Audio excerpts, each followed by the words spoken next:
Anthony, we don't want to reveal your pre-face stretches before we go live here.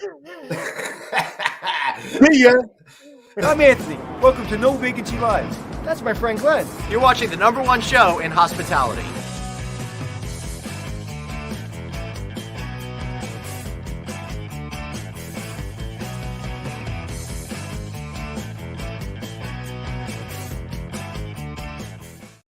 Dude, I don't know what just happened to me. You're doing face stretches. I've got this chest cold thing going on. I almost just died right now. Chest cold? You don't have the COVID, do you? I do not have the COVID. You do not have to worry about that. Not that I'm seeing you much these days, but I got a little bit of stuffy nose. It's been going on since last week, man. I don't know. It's all this weather and all that. No, I tell you, your background, that hotel behind you is beautiful. I know. We'll be getting to that in just a minute, But first, I do want to talk to you guys about Radisson Hotels America, because these guys are crushing it right now. They're out there. They're opening new properties. They're doing deals with folks like you looking to invest in the hospitality business. And I love these guys personally, professionally. They're great to work with and a good place for your investment, Anthony.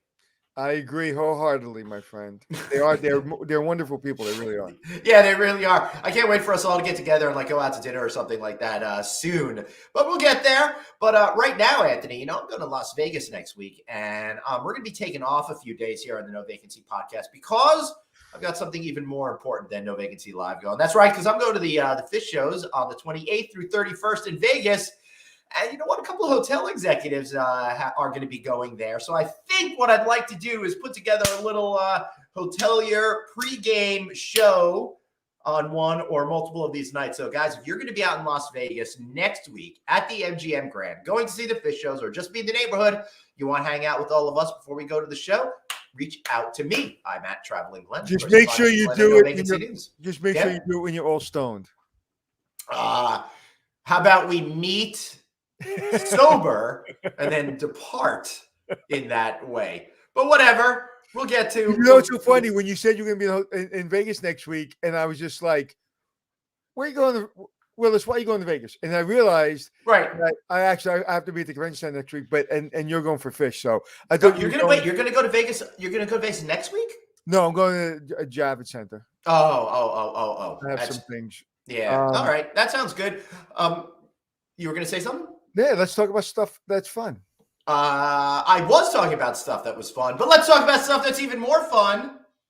That means Kathy Van Ness is joining us right now. And Kathy, it is so great to see you. You're the GM CEO of Golden Door Properties, where I'm not in front of the Golden Door Resort. And I got to tell you, Kathy, I'm very sad I'm not with you on site there right now, because I could use a little bit of spying. I could use a little bit of healthy cuisine. I could use a little bit of reinvigorating my life to get me set on track.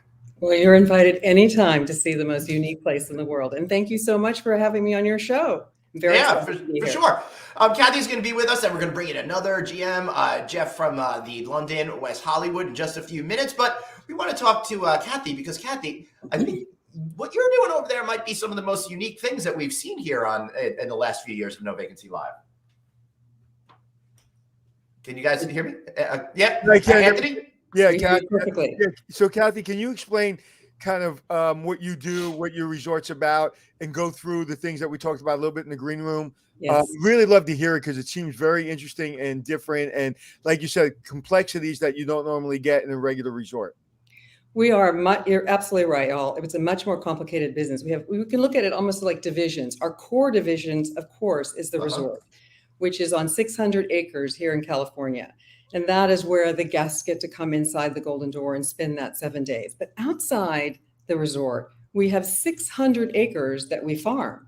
We are a producer of avocados and citrus and lemons, all kinds of incredible, probably some of the best tasting citrus and avocados anywhere, we're told every day. And that's a big job. Farming today, believe it or not, is a very interesting job. We've made those decisions down to how to move water safely, how to take care of the environment. Is a very important part of our business. But attached to that business is also our external country store farm stand business. We took our products and we actually built a retail store where we sell almost like a gourmet shop, which includes all our local farmers in here. Is a neighborhood farm, very cool, very Japanese, very chic looking. So that is becoming a whole business on itself and a way to take Golden Door outside of our gates. And the guests literally want a day to go over there and have us take us over there and go shopping, which is sort of odd because we have our own store on property. Plus we have our own external stores and wholesale business. We've been in stores like Whole Foods, Bergdorf Goodman, Neiman Marcus. I would suggest that very few hoteliers would probably be in all those landscapes. So basically, you run the hotel for fun, but to make money, you do all the other stuff? Well, and I'm going to take it a step farther. 100% of our net profits are given to charity to stop child abuse in America. And we're so glad to be coming through this year so we can make some changes and make some donations at the end of this year. That's a big part. Wow. Add another layer onto that. Because we're so environmentally conscious here in everything we do, we stopped using plastic water bottles 10 years ago. I can't even believe I got to do this. We had a referendum. We literally had to go out and collect signatures, if you can imagine, at grocery stores. This is a fine hotel. And we collected 160,000 signatures to run a referendum that went on in March 2020 here in California that literally challenged the county on the use of offsets in greenhouse gases, which is a long, complicated discussion I won't go into. But it was very important statement for what we wanted about the environment down here. And we won. Hands down, 60% we won. Wow. What does that mean for you then? So what does that mean now?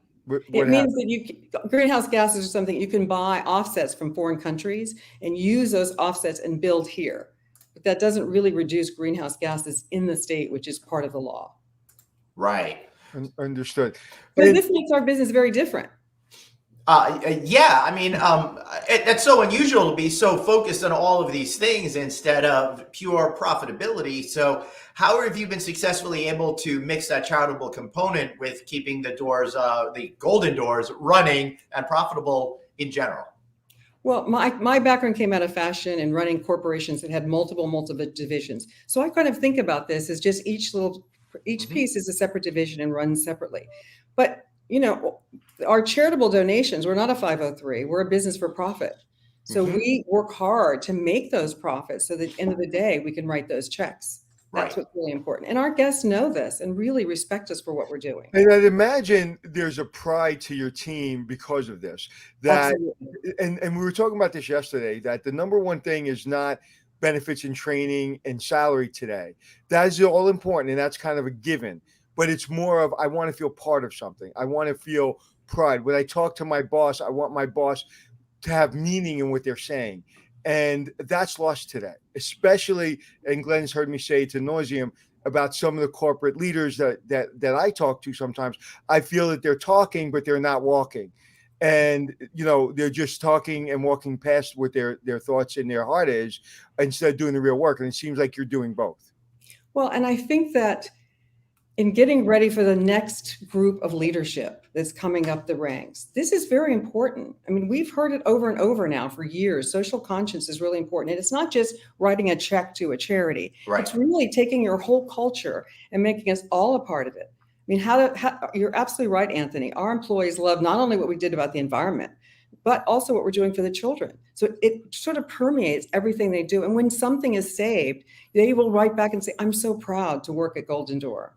Yeah. And when you're doing something with such a mission, when you're not in the mood to work or you're not in the mood to go the extra mile, you understand the course. But Kathy, if I can, for all the young execs, and specifically the young women out there, I'd like to know a little bit about your background, how you worked your way up or maybe down. I started. Anthony worked his way down by partnering with me on this show. So it's not something that's completely unusual. Well, this is a perfect thing to say because, you know, I think that too many times senior leaderships decides that you only can look at square holes and square pegs. Right. And I think that's a mistake. And I think what that gives you is redundancy and boredom. Honestly, I think you hire the same people that you think did the same job someplace else and put them into your job. And maybe you might pick up some little tidbit that would improve your business. But in my case, and many times in my career, going from retailing into wholesaling and now into hospitality, I have been moving my career in different spots. I mean, I was a fashion leader. I mean, president of Diane von Furstenberg, for heaven's sakes. Can you imagine running a hotel? If I was to interview for this role, I would never even get my resume off the trash. And what a shame that is, because other industries teach you other things. Right. Fashion teaches you consumers' desires. It teaches you trends. It teaches you how to plan 2 years in advance. And I think that because I had this background, coming into Golden Door was just a unique opportunity. I had not even planned to do it. I had met the owner and she fell in love with me and suggested I should come run a hotel. And I said, at that time, we didn't have the farming or the environment or the children's charity. Coming from, again, a bigger corporate background, I ran a public company with shareholders. Wow. So it was sort of fascinating to have someone say, let's try to change fields at the top of your quote game. And can you do it? Hey, all you guys and gals out there, yes, you can. But it's very rare. The same principles and apply it. Right. I apologize for interrupting you. It's very rare for an owner to bring on someone with your firepower, because with your firepower, experience, intelligence, and abilities comes a big salary. So typically in our hospitality world, people forego that because they're like, hey, we can't afford that person. But in just speaking to you for a few minutes, I can see that you have a different mindset than most people in my industry. And I can say that without getting myself in trouble, because I just report to Glenn and Glenn won't fire me. That's right. But it's true. You think differently. I can see it immediately. But that's a big risk for someone, the ownership, to bring you on. Well, think about it like this. The very first thing we could do is assess the branding of a brand. Coming from luxury brands, that wasn't really too hard. Making sure it's consistent, make sure the story was right. Matter of fact, before I came here, the brand was changed into eyelashes. I moved it back to the pagoda, which is legendary, but like telling Ralph to take rid of his horse and make it into a boat. But on top of that, having years of experience of global sourcing, understanding products, able to look at the products that go into our room. How could we make them better? How can we work with partnerships better? I know that hotels do that, but oh my gosh, it was an incredible role to bring in that kind of expertise to all of the parts of the chain. What's been your biggest surprise coming into this part of the world? Say the first part again? What's your biggest surprise coming into this part of the business? I'm going to say this as kindly, the stagnation and the resistance. I remember when I first started talking about water bottles, my first few months here, like, why would the hospitality? I was in Vegas and I saw thousands upon thousands of water bottles thrown away after conventions. Actually, it was shocking to me. Coming out of fashion, I would never have got to see that. Wow, we need to all just do something about that. And seeing the resistance, saying, oh, it's impossible. You must only have water bottles for all these various reasons. Well, no, you really didn't. You just had to think about distribution. This wasn't a bottle issue. This was a distribution issue. Once you solved the distribution issue, everybody loved that we did it and got on board.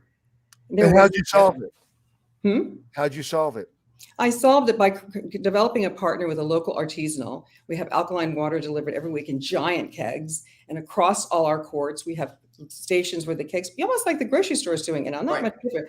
More pretty and more glamorous, of course, was a Golden Door. And in the rooms, it's refreshed 4 times a day, and they're given a water bottle to take with them everywhere. So therefore, there's no need for plastic water bottles or to have delivery of cases and cases of water. Right. These little choices are because I didn't have a preset agenda of this is how it's done in hospitality. I came in, which is really great for a talent like me, with a whiteboard. Literally a whiteboard. Think about it. I dreamed about having a fashion campaign. I was sort of inspired by the New York campaign. What was it? Raw New York or something. And I thought about, we should do a campaign. Get this, that I'm going to have my guests, 60% of our guests come back every single week. Wow. We should have my guests talk about Golden Door, but I should have them talk about it so that we can see them on advertising. Well, best person to do that in a photography would be who? Annie Leibovitz. Right, of course. And she did it. Wow. Because I had we knew this is the world you come from. You're not afraid to go out and tackle new territories and say, oh, she'll never do it. She'll charge a fortune. When she heard our story, she was so impressed and she did an incredible campaign. All along the way, I've been here almost 10 years. Things like that have cropped up that I've been allowed to do. That's been amazing. I mean, I just went out and built a country store. It's sort of fun. Wow. All right. So before we bring on Jeff Kulek, who's the GM of the London West Hollywood, to join the conversation, the question I have for you is, what's the biggest tip you could get to change rigid mindsets to be open and more flexible when it comes to us reinventing hospitality? Talk to your people. Look at what's going on in the world and see how you can apply. I mean, the water, it was so easy. It's that everybody's conformed to a certain rules of standards and they're not stepping out of the boxes to say, what if I change this and I thought like this? You know, an interesting thing came up. We have 15 products in our room. I'll do this really quick. And these 15 products, nobody does 15 products. Like, let's be honest, you're getting a little tiny bottle here, a little teeny tiny soap here, maybe a little hair thing. You really get nothing, even in some of the fine hotels. Well, we have 15 products in the room for the guest. Well, under COVID, think about it, delivering 15 products, lining them all up perfectly, and having to touch them seemed like a problem. We put them in this cute, gorgeous little bag, and now we literally go like this and set it in the room. Way more efficient, not going back. Also has an element of fun and surprise for people. I bet it accentuates. And they think experience. It's a present. It's actually a better experience than lining it all up. And I know that sounds very small, but if you take those little small things and look across the board at all kinds of areas, they just start to multiply. I'd imagine, and just talking for a few minutes, you have a presence in a way about presenting material and information that people probably just line up to want to work for you. And even when I would imagine you took some of your people from your last company because there's something about you that people would want to follow into war. I mean, you're like a general, but you're very there's a just a passion in the way you're articulating information that's very unique. Well, thank you so much for saying that. I have great employees, new ones, and I think one of the things I've done on the employee side is understand the importance of promoting within. I think not enough of that is done from the lowest level, even if you're in housekeeping, up. And again, moving people from department to department and allowing them to grow in other areas. I think that's great. You're absolutely right. We talk about it all the time, and it doesn't exist because, again, we go back to this person does a good job here. So if I put them in housekeeping or the person says, I don't want to go to housekeeping, I'm working the front desk, but explain to them why they want to go to housekeeping, explaining why they should go into revenue management. So how have you dealt with all the employee issues that the whole world is dealing with right now, especially through COVID? Did most people come back? Tell me about that. I'd say 90% of our employees came back. Of the 10% that did not come back, they left the state. So clearly that would be beyond our control. We're fully hired. We've been fully hired for months. We have our normal turnover. And I think we have a little bit of a higher turnover, what I call the quit side, that we have to deal with. But generally, we're 100% hired and no different than any other year, a job short here. We're not experiencing what's the difference, do you think, that's keeping your employees more engaged, that they want to stick around? Well, honestly, one, it's Golden Door. Yeah. It's absolutely 600 acres of gorgeous beauty. And we feel that we provide a kind of product that we have to hire the best people. And I always say to someone, they come in an interview, there's a line of 1 million people out there who want to come to Golden Door. So if you want to be here, you have to fall in love with us first, not a paycheck. Yes, I think I want to be one of those. Look at this. And they do, believe me. What have you done? Think of an example in coming in. And how long you been there now? Almost 10 years. It's the end of the year. Think about when you first came in and that person that's really a great hospitality person, great hospitality leader, but just didn't get it. You know, maybe hard charging, maybe a little stoic, maybe a little bit, hey, you came in late, sit over there. Don't, just very that old fashioned hospitality person, but was worth keeping. Have you had those conversations with people? And if you did, how did you get them to the next level? How did you get them to understand? Because there's a uniqueness about your style that you don't see very often in resorts. Well, I think that if you're going to change and propel a company forward, 100% absolutely everybody has to be on your boat. And if there are people in your boat who decide to drag the paddles or actually try to paddle backwards, at some point you have to sit down and decide, can those people be inspired to be better, or are they just going to drag the boat down? And that's where you have to sort of rethink it. You can tell them 1 million times. Right. If they don't want to go forward in the boat and they want the company to stay where it was, they can't be on the boat. I understand clearly the life of a brand, and brands die because of that. They die because the people are in that boat, only in their boat, and don't see what's happening to the rest of the world. And it's really important that everybody understands that we have to keep being first. To be first means that we have to do everything ahead of everybody else. If we come up with something new, we're named the #1 in the world all the time, all over the world. In order to be #1, which I understand really well, you have to keep getting better. You can't go backwards. You can only go forward. Tell me if this is a correct statement. You're not paranoid as a person, but you're paranoid in business. You always want to make sure you're watching. That's my growth. That's my upbringing. You're 100% right. I watch like a shark. I understand matter of fact, years ago when I first came in here, I looked around and I said, wow, the luxury business in the hospitality is always on sale. Like if you were to buy an Hermes bag that's $9,000 Birkin, it would never be 25% off or get one free or room and get a stone massage. And I said, you're not really in the luxury business if you have to sell your product for less than you think it's worth it. The first thing I did, and everybody said it was impossible to do, by the way. Every single person in the hospitality world told me how impossible this was. We do not discount. Which is great. I love it. So I want to bring in Jeff Kulek here, the GM, the one London West Holiday, because I'm sure he has a lot of complimentary things to say in regards to this. Jeff, thank you so much for joining us. Sure. I think that Kathy deserves her own full show. All right, then goodbye, Jeff. Good seeing you. Just kidding. She's a tough act to follow, that's for sure. Yeah. So, Jeff, what do you think about what she's saying in terms of brand integrity? I think she's hit a lot of nails on the head. And I think she's absolutely right. I think it was brilliant for them to bring her in from a different industry and have a fresh perspective. It's really not about what you've done. It's about who you are and what your values are and what your purpose is and your mission and your passion. So especially now, and you guys were talking about the labor shortage a little bit. I look at the background in terms of how long they've been somewhere, what their dedication is all about. But I look more at personality and who this person is. You know, I'm a general manager that walks around my property from early morning at 6 a.m. till the last person shows up for their evening shift. And I look them in the eye because I want them to have that connection with me. I want to know who they are. I want to know how they are. And I want to know that they're ready to give their very best during the course of their shift. And it's really just about the person. It's not so much about where they came from. You know, Kathy, you were saying something, and Jeff, I think you've kind of added on to that.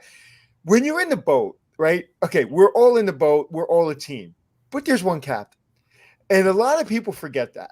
And because no one would ever say that, you know, I'm insecure or I don't have a little bit of an ego, right? But the ego isn't for me. The ego is to protect the boat. To be able to stand up in the middle of the boat and say, this is what's going to happen. This is why it's going to happen. After I get all the people around me to say, hey, this is what I think is the best thing, and we vote on it. But now there's one person who's got to stand in that boat, and one person's got to get, you know, hit with the fire one way or another. And that's what I'm hearing from both of you. It's that everyone can play in the boat, and you can all run the boat. I don't care. But there's one person that's got to take the bullet. And Kathy, in listening to you, you can see that you square up and you're not afraid to take that bullet, but everybody in that boat is going to be on the same team, and we're going to go down together or we're going to sail together.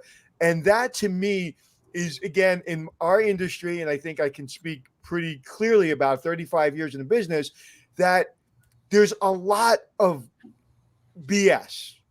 Okay, I won't say bullshit because we're on a live podcast. Thank you for refraining from using those words. But there's just a lot of talking. There's just a lot of talking and very little. We are getting rid of plastic bottles. We are going to do it this week. We are not going to discount. And I am willing to lose my job over it. I am willing to lose my career over it because that's how much I believe in it. And the thing that we have to get into young kids today, or even people that have been in the business a long time, is believe in what you feel and think, and then get with a team that believes what you feel and think. Do not try to change an environment you don't have control over. Go to an environment that you can influence. And I think, Kathy, you coming in, and Jeff, you guys coming in and really doing that is what is missing in our industry, especially now. Right. Especially now with I've heard people say, unfortunately, the service standard just isn't there. I have to just survive. And that, to me, if I can't imagine those words, Kathy, ever coming out of your mouth. No, because one of the things I heard in the beginning was, in order to get profit in this business, you have to cut, take away. Well, the luxury business in fashion is nothing like that. You have to build, and be more creative and more creative and more creative and more creative to actually win on a runway. Right. So I said, I'm not going to take anything away. I want to make the experience better. I want them to know that when they come to Golden Door, they're going to see and be taken care of like nothing else in all aspects of their life. And that's what we do. So, Kathy, to just go back to the water for 1 second, getting giant trucks of water is probably less expensive than thousands of tiny bottles of water. So you're actually, I guess, achieving your goal of being able to lower expensive while accentuating quality and experience. Well, absolutely. It turned out to be a savings for everybody. It wasn't really the purpose of it, but that was I'll give you another really iconic thing that I call here. When I first came, we had a person who lived, this is again, a minor thing, but it's big. Right. Because you don't understand what's going on in the world. We were having someone pick up mail every day at a PO. I go, why? Why would someone go pick the mail? Don't they deliver to Golden Door? They go, oh no, it's a secret because no one knows where we are. And so I pick up my computer and I say, have you ever heard of like Google? If you just type in Golden Door, there's a little pin there. So the next day we didn't go to the post office anymore. Now we have an address. But that's what happens in these businesses. That's my new experience, because something starts to roll. No one really wants to change the status quo. They just want to keep going. It requires really to be just brave and go out there and say, this just doesn't make sense to me. Let's be logical. There are great ways we can do this. And our number one thing is listen to land, the children, and our guests who come every single week, who are so loyal. It's unbelievable. So Jeff, how do you affect change? How do you make it really happen? And how do you, give us a good example of something that you've done in the last couple of years or so? Well, change comes in many ways and many fashions. Sometimes it's through the people you work with, and sometimes it's from the dishwasher. Sometimes someone, hey, did you know that this is going on? And wow, I didn't know that. Thank you for sharing that with me, Marvin. Sometimes it comes from your own, your own beliefs and your own, as you get to know a property, as you get involved, as you see what's missing, and what you can do with your experience, background, with your own passion to make change happen. One of the things for the London that I worked with Northwood Hospitality on, as our parent company, is we built a screening room here, and it was a $2 million risk to do that. But I wanted the London to be the epicenter for the entertainment industry, because that's where we're at. And I worked very hard to make that happen.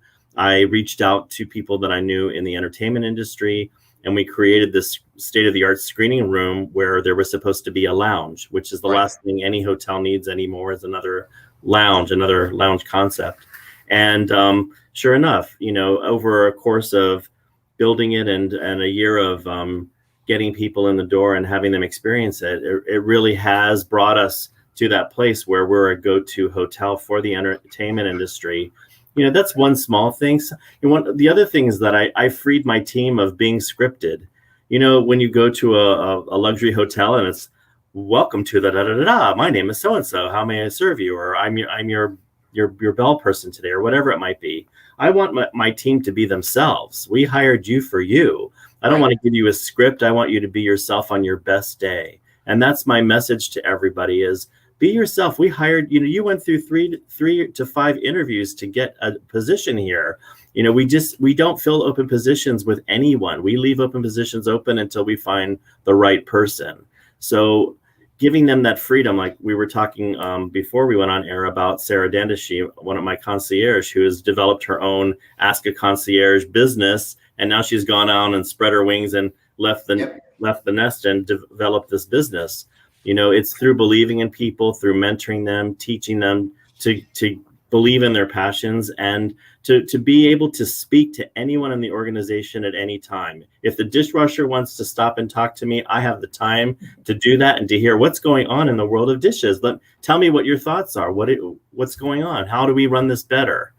So change comes in many different directions, and you just have to be open to listen for the cues.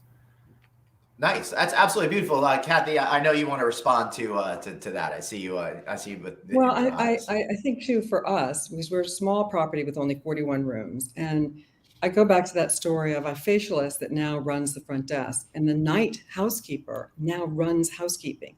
I think that not enough hard work. It's hard work, and training is done to sort of lift who's on the bottom. I see all the time, we're going to go recruit the housekeeping. I saw this twice. I said, why can't we grow it from within? First of all, they're going to be more loyal. They know our ethos. They're going to make sure that they understand how we all think and who we are. And they themselves, their lives are so enriched just by knowing that they grew that much in these jobs. That has happened across the board in multiple departments. Think of that. A facialist runs the front desk and guest services. A housekeeper who was at night only runs the whole housekeeping laundry. These are not people who went to school. These are not people who particularly got trained. They just learned on the job. And that's what creates momentum and positivity. That's interesting. Anthony, let me throw this to you real quick, because what I'm getting out of this conversation is, if you aren't if you aren't boosting your people up from within, maybe subliminally, you're telling them they're not good enough for those types of promotions. Anthony, how do you feel about that? I think it's part of that, but it's also, I don't care. It's not so much, I don't even take the time to care. It's like, I've told this story before where I took a union part-time housekeeper or houseman, made him director of housekeeping at the Algonquin Hotel. Everybody thought it was crazy. And he became a regional at Ritz-Carlton. There you go. So people thought I was nuts, and I am nuts. But for different reasons. Because there's something I think that everybody in this, that on the screen right now understands. There's something you can feel in someone's heart. Like when I first met Sarah, and I know Sarah, you're listening, but I give you too many compliments. But when I first met Sarah, there was something way beyond concierge, way beyond travel in her soul that I was just like, she is just going to do hard work with a smile on her face. And then we met her mother. She was on the podcast a couple weeks ago, and her mother, now I know where she gets her from. And it's just that thing that you just can't teach. And then when you get someone like that, to have that standard that you were talking about of luxury cost money, because we're going to give people who are high quality people who really understand it the right and proper salary. And to talk about like you don't discount quality. Do you know, Glenn, who's one of the richest people in the world? One of the hardest things to do in the world is make money through retail. You know who is one of the richest people in the world? And Kathy knows exactly who I'm talking about. Do you know who it is? It's got to be Jeff Bezos, of course. No, it's the guy who runs Louis Vuitton. It is Jeff Bezos. He is the richest man. No, I said one of the richest. Okay, one of them. Okay, the guy I'm talking about. Actually, Elon Musk today is richest. Jeff there you go. Yeah, last week he won. That's but the third richest person apparently this week is the guy who runs Louis Vuitton, the gentleman from France. So people back in the day, I would have never in a million years thought brands like that, Louis Vuitton and those kind of brands, Sephora or whatever, could really make that kind of money. But there's a brand. Like, again, it's not so much a luxury brand, but if you look at Starbucks, like, why people wait an hour and a half on Starbucks line? They are who they are. That's it. And they never go on sale. Right. There's never $1 cup of coffee there. Never. And I've never really met a rude person at Starbucks. They are who they are. And I think that is lost. And I can talk to Noizim about, especially, I think the last 6 months coming out of the pandemic, even though we're still coming out of it, and seeing how some leadership in the hospitality is handling some of these challenges is really going to be, it could be a class. I can probably write a book and teach a class about some of the mistakes that I see happening. Right. Okay, because they are not doing the things that Jeff talks about, and like keep that open position open. I'm not saying don't clean the rooms, and I'm not saying, but I just had a conversation with somebody from a brand, and let's just say the brands, the leadership of the brands, I haven't met one person from the leadership of the brand cleaning a room. I've met general managers. I've met vice presidents of regional management companies. I haven't met one vice president of a brand going to clean a room for one of their hotels because it's not their hotel. I think if you want to show real leadership, if I was one of the brand leaders, I would go into a hotel that's not owned by us, which most of them aren't, and I would set a standard by going and rolling my sleeves up. Absolutely. And they're not doing that. They're doing the opposite of that. and Jeff and Kathy, you guys are talking about that kind of servant leadership, something that Jerry Inzarello talks about, and that you just can't teach. And that's what keeps the quality of your product, the quality of your product. It's not the meetings, and it's not the thousands of employees.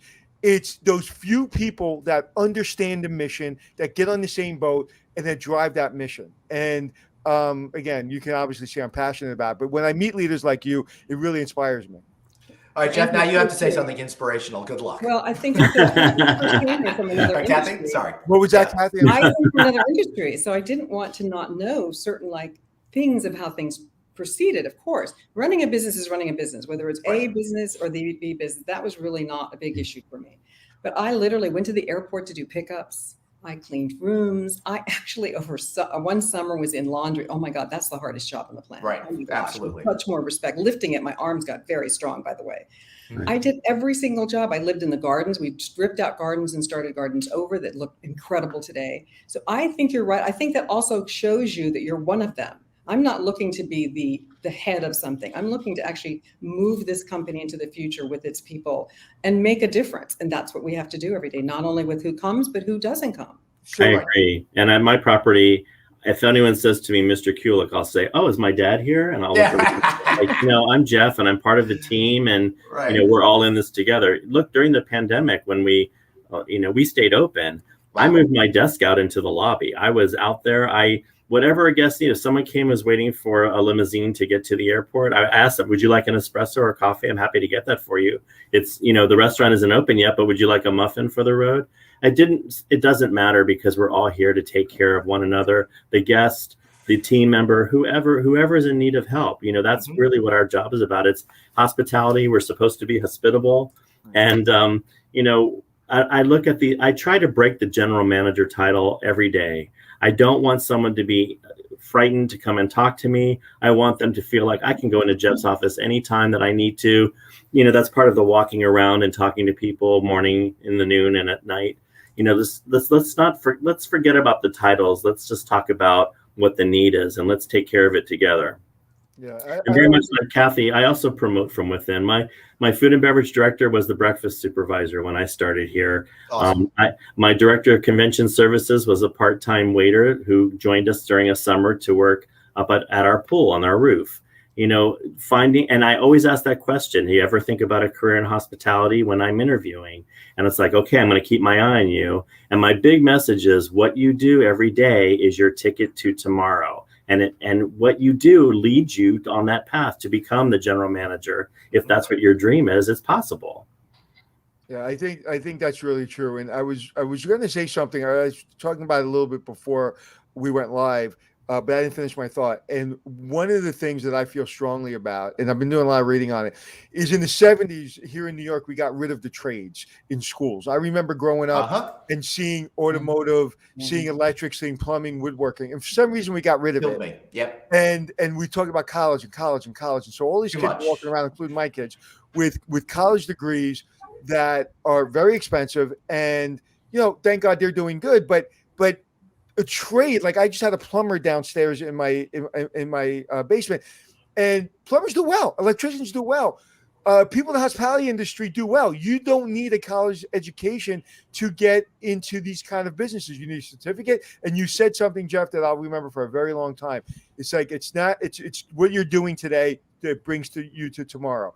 That is the most important thing. If I had any success in my life, it's because what I did today, I forgot what I did yesterday. And people always try to remind me of the things I did yesterday. I was like, I don't care about you. Good luck in finding one thing in my house that shows any accomplishment I've had, whether it be the awards I've won, whether it be anything, any pictures, autographs, whatever it is. There's nothing. The only thing I have that you'll see walking around my house is maybe some Air Force memorabilia, but that's it. And you have to forget what you did yesterday. But I want to change a little bit, unless you have a question, Glenn, because I want to. No, I just want to say that might be true, but I have a shrine here of all of Anthony's accomplishments that I pray to several times a day. Anthony, that's I always got to say the important things over here. But let me throw it over to our. And I have some more stuff I'm sending you today. All right, beautiful, thank you. But Kathy, one of the things that we've seen in hospitality that we talk about a lot, and we try to really do everything we can to promote it, is diversity, whether it be the color of your skin or whether it be your gender. And we just don't see enough in positions like yours. When you came into this environment, into the hospitality, did you notice, because you're a woman, was it more challenging, or how was that when you first came in? I can imagine now it's different, but how was it 10 years ago? Well, I want to go back a second, just remind I come from fashion, which is very diverse. Very diverse. So I was a bit surprised when I first came into the hospitality world. First of all, most of the management is men. Even when most of the people you speak to, there's very few women at the top of the chain in the hospitality world.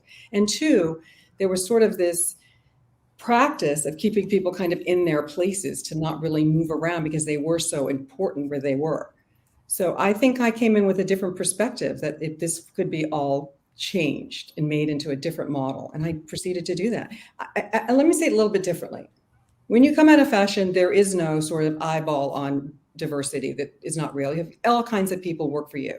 And looking across the landscape, such as Golden Door, which is a very traditional society, I almost say when I got it, the first goal, and I said it 10 years ago, we have to change this now. First, we have to change our staff. We have to slowly change our staff. And we're in the middle of the woods, so it's not like it's really easy to recruit people. It's not like we have I know exactly where your place, I've been to your hotel. It's not like we have like a lot of people here to sort of do that, but we did it. Then we did our advertising. I mean, Annie Leibovitz shot Chaz Ebert with her family. That was one of my first opening guest statements. Wow. Along with Andrew, we did some great advertising that would be very much like we would do in the real luxury brands making statements. Remember Benetton in its days, one of my favorite stories, the colors of Benetton. Mm-hmm. I've never forgotten that campaign my whole life. And I took that remembrance of it a long time ago and I said, why can't we apply that like that and just do it in a beautiful way? Every single thing we do should be diversified. And we have a very diversified staff today. We have a very diversified customer today, which is the next most important thing, to get all kinds of people to come to Golden Door, just not one kind of people. And we've done that. So I'm going to ask you both this question. How do you still have the energy of a 12-year-old? I just built a store like from scratch. It was great. 400 people came. Jeff, how are you looking at this? Have fun. And I think if you have fun with your people and can think out of the box, I mean, my business is very different than Jeff's business. Totally. I have a whole lot more freedom to do it, but I also have a lot of credibility because I bring the performance down. So as long as I'm bringing my performance down, I have a lot of ability to be able to do things on the whim, just decide to change something.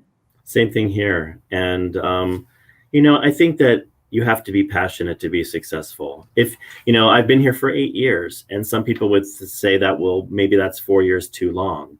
But my passion for this hotel, my passion for the team that I get to work with every day, the excitement that I feel when I get up in the morning, it's still there and it's still alive. I myself would say, if I don't feel passionate about this, I would want to change. I'd want somebody to step in and take this hotel to the next level.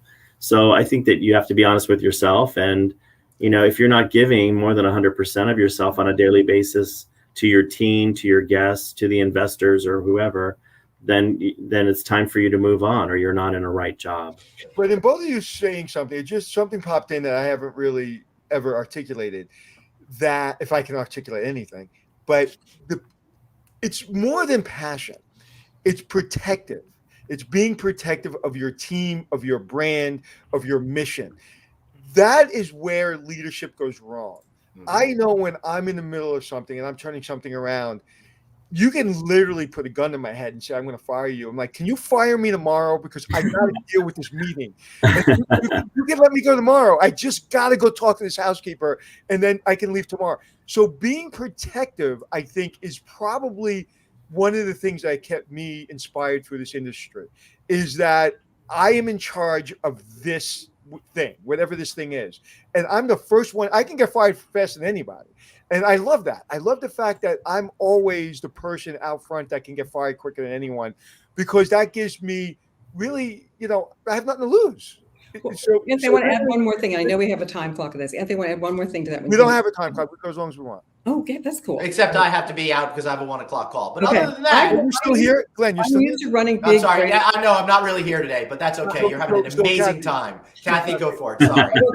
I'm used to running the big brands, and I think the big brands know how to make those kinds of statements, and they live with every single thing you do, and it's not a small thing. Everything you do reflects on the brand.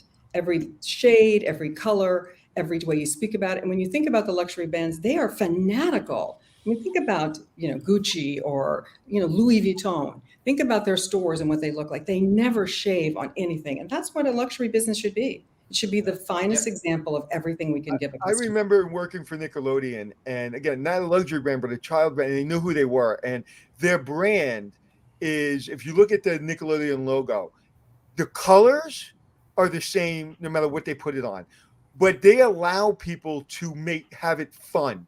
So when we were doing things at Nickelodeon, we can get that logo as long as it's the same colors and the same font.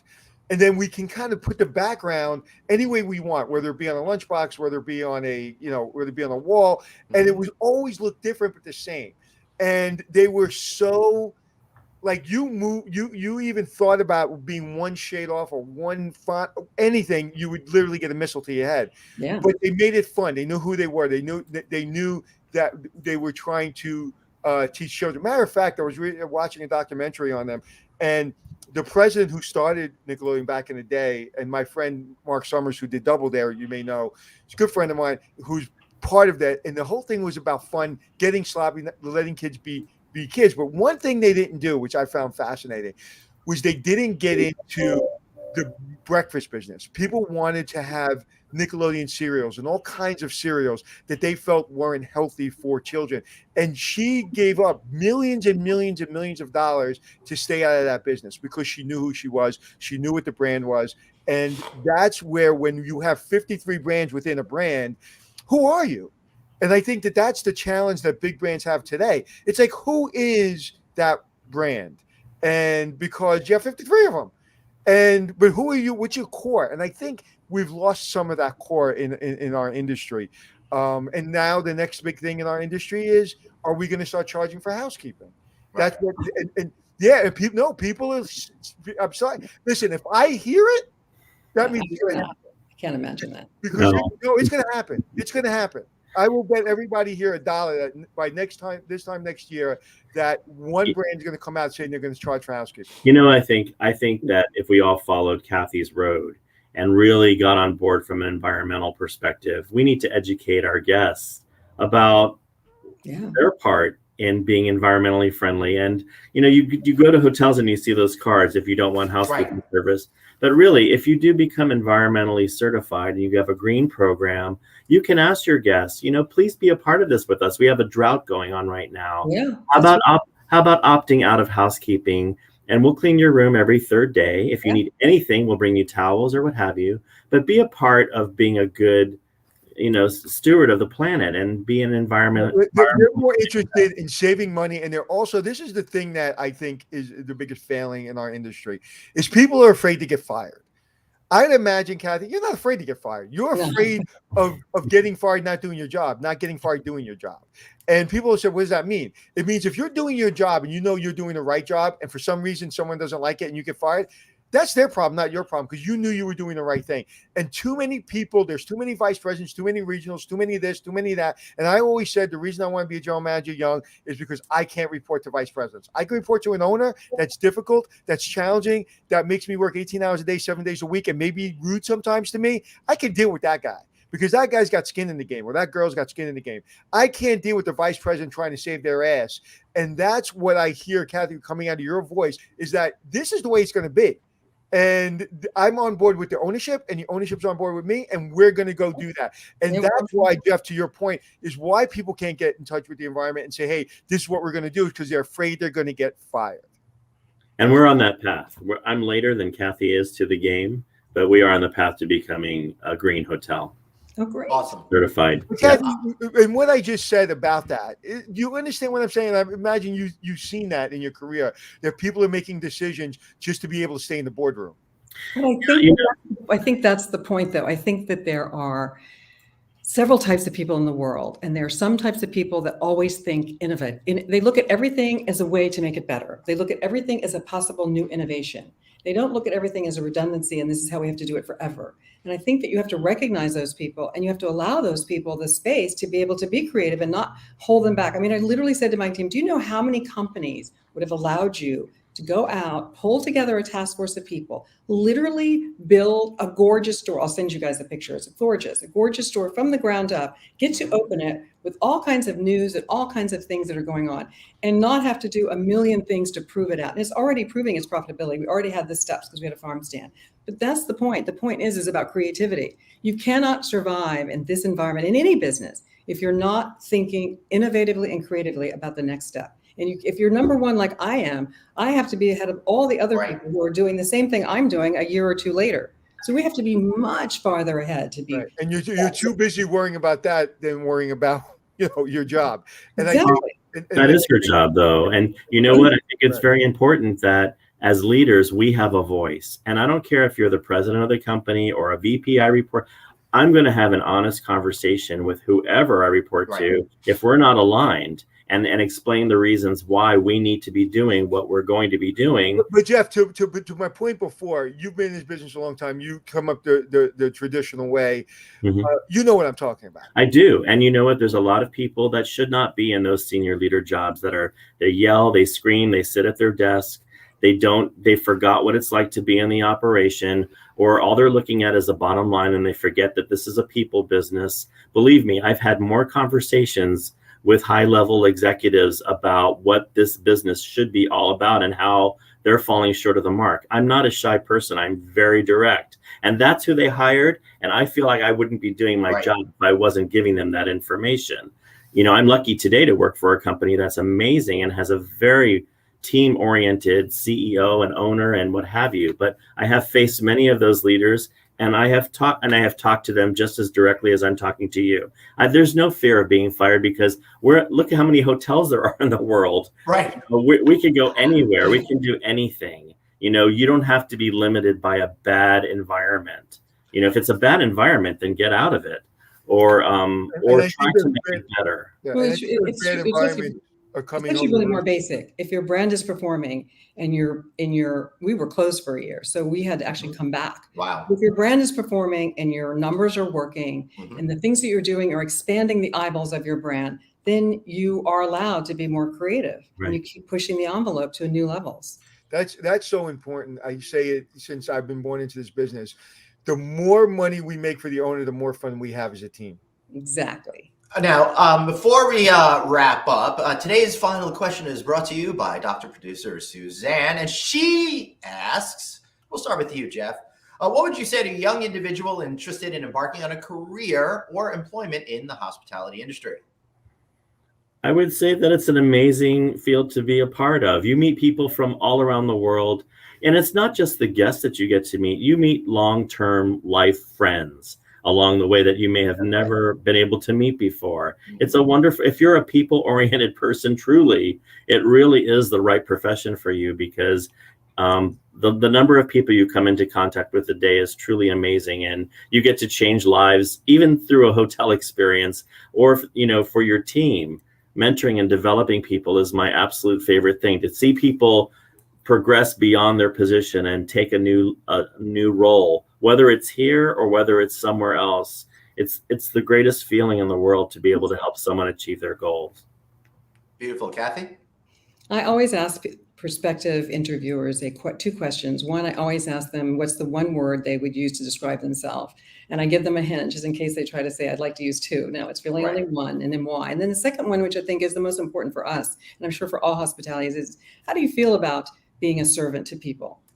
I mean, really, I'm a servant. We're all servants of the people. And you have to be, I come from the ego world, and I can tell you what a change it is to put your ego in your little pocketbook, because fashion is ego. So here you have to really take a total step. We're Japanese and we're sort of back. Can you take a step back to your own ego and realize that we're to be transformational and to be where we are in this industry, Golden Door, you have to be quite humble and quite servile to be, you can't be overt. I can't say enough about what you just said. That's everything. That's everything. That's everything. Drop the mic and go. Yeah. And you can leave now. That is critical. And Jeff, you said, this is a people business. To me, this is a business, meaning the business is everything. And so many people you've seen in this industry, like if I met you in the lobby, I would think, oh, what a nice guy. I wouldn't know or think that you had this unbelievable business history of running a business, because if you didn't, you wouldn't be in your position. So it is more than just the people business. It is more than just liking people. Because as I've said before, I'm not the greatest people person. I don't love people as much as maybe somebody else, maybe you. I'm not a social person, but I love the business of taking teams and making that young kid that didn't have the abilities and opportunities and getting them to run a hotel. That, to me, if you don't understand the business, you can't get that person to that level. And so I love both of what both of you have said, and I think it's absolutely critical. And even to Glenn, what Glenn's done in his industry, he was the first kid on his block with a podcast, and he's been doing podcasts for 10 years. Or was it 11 now, Glenn? Something like that. I've lost track. It's a long freaking time, though. But who's done a podcast for 11 years? Joe Rogan hasn't done a podcast for 11 years. Yeah. I don't know. It's that ability to never give up and that ability to care about what you do and believe in what you do. And you've both inspired me today. Yes. And I could not only have inspired Anthony, but you've also inspired myself. I love how enthusiastic Anthony was on today's particular thing. We really hit a warm spot with him today. Kathy, Jeff, we're going to have both of you guys back on. Anytime. This was freaking awesome. I loved it. Thank you so much for being here. I really appreciate you guys. And Kathy and Jeff, make sure we get your cell numbers because I want to ask you both a favor. So that's great. Don't worry, it's not about hotel rooms. It's sure. It's a much better favor than that. Beautiful day, y'all. All right. Thanks, guys. We really appreciate you. Thank you so you. much. It's a pleasure. Take care. All right. That was a really fun one, Anthony. Wow. Listen, I live for people like that. I'll give up money, fame, fortune. I'll give up everything to be around people like that. That, if you ask me what gets me up in the morning, what gets me up in the morning is being around people I can learn from and people that, like when I'm exhausted, I just look at them and go, oh, how do they keep it? I mean, think about Kathy's position, as a president of that brand, and then coming into running what she's running, and then and like she said, cleaning linen and running in housekeeping, and what she said about servant leadership. I mean, it's all that, and what young kids need to know today, that was one of the questions, was there is no substitute for hard work. Period. End of story. If you think your boss needs you, you're right. But if you look at that right now, every boss needs people to work. Right. But if you have that mentality, it's eventually going to kick you in the ass. Mm-hmm. Yeah, absolutely. Great words to close up on. All right, everybody, go out there, go get them. Be innovative and stuff like that. And while you're out there getting them, why not listen to our show on the audio podcast feed? Of course, you can find it on iHeartRadio, Apple Podcasts, wherever you get your podcast. Well, No Vacancy Live is right there for you. And of course, he's at Anthony Hotels, and I'm at Traveling Glenn. Anthony, I'm sorry we couldn't go long today. This was such a good one. You as you were saying all that, my friend Leo Rossi, the gentleman who happens to be an actor, he's doing it. He's doing this. He was on yesterday for a second, and so we were talking, and he goes, "Yeah, I was on the YouTube," and I was like, "Dude, you were on the YouTube?" Yeah. I was like, "Oh, you are older than me." I was like, "Please don't ever let anyone ever hear you say you were on the YouTube." All right. This was really fun already. And remember, if you are going to stay in hospitality, just remember, just like them, you've only got one life. So blaze on and be kind to yourself. See y'all tomorrow. And tomorrow, Anthony, we are breaking news on here. That's right, because No Vacancy Live partnered with Hotel Effectiveness on a brand new labor survey. We're going to have on Del Ross from there tomorrow, plus the CEO of HB Hotels, Kerry Ranson, on to talk all about that stuff. So it should be a fun one. All right. I like when we talk all about that stuff. I know. All right, I'm off to my 1:00 meeting.